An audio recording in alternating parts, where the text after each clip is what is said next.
Hey guys, it's Nikah and Shay. I'm back.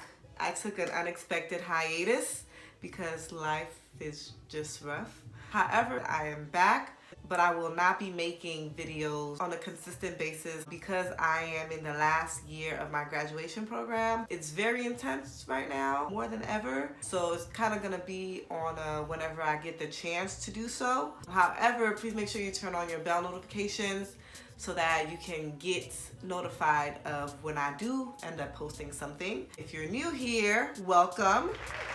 I'm glad to have you. Make sure you subscribe if you haven't done so already. Whether or not this is your first time here, since it has been a while since I posted a video, I just want to invite you guys to watch my first video so you can kind of get an understanding of why I'm making videos and on the basis of which I'm sharing from. So, yep, let's get into it.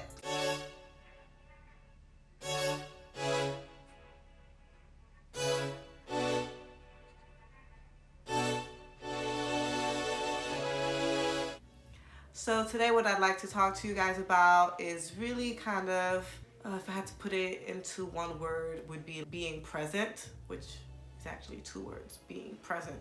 But present being the main focus of that mini phrase. So if you've ever had strong friends, right, whom we know that we can go to, they hold everything together, but they don't really share when they have things going on.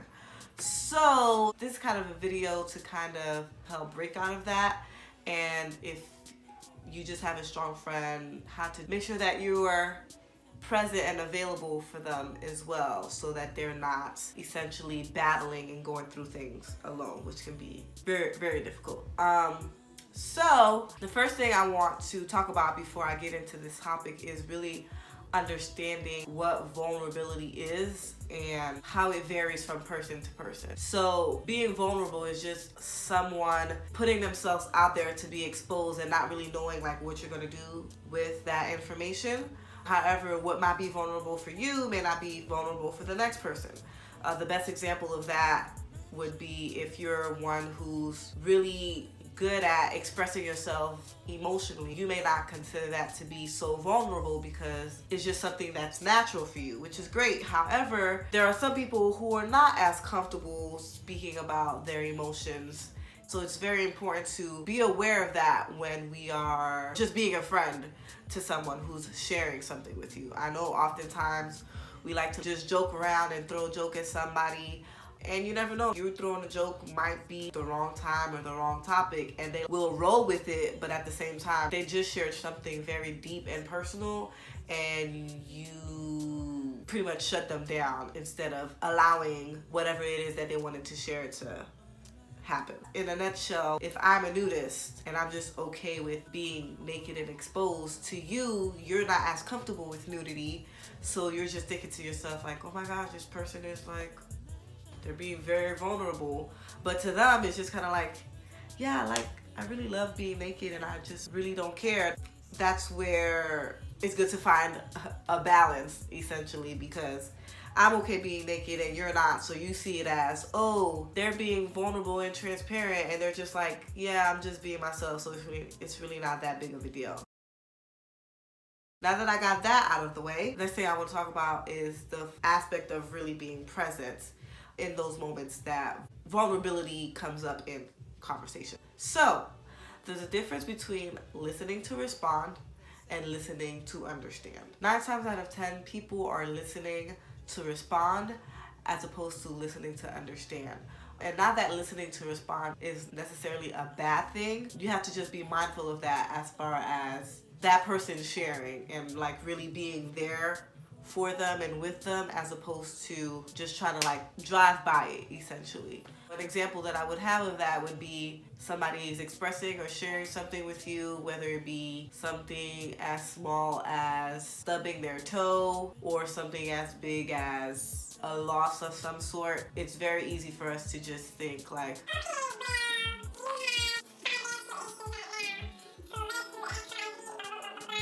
and then you end up talking at the person instead of talking with the person, listening to respond as opposed to listening to understand. A black and white example I think that I can give is Pretty much if you have a friend whose house burns down, whether it's a house that they grew up in or a house that they just bought like a month ago. They had their house, their belongings are in there, and it catches fire. And you guys go to the house and your immediate response is, oh dang, you just lost everything. Okay, did you call the fire department? Did you call your insurance company? Let's pack up the stuff that made it.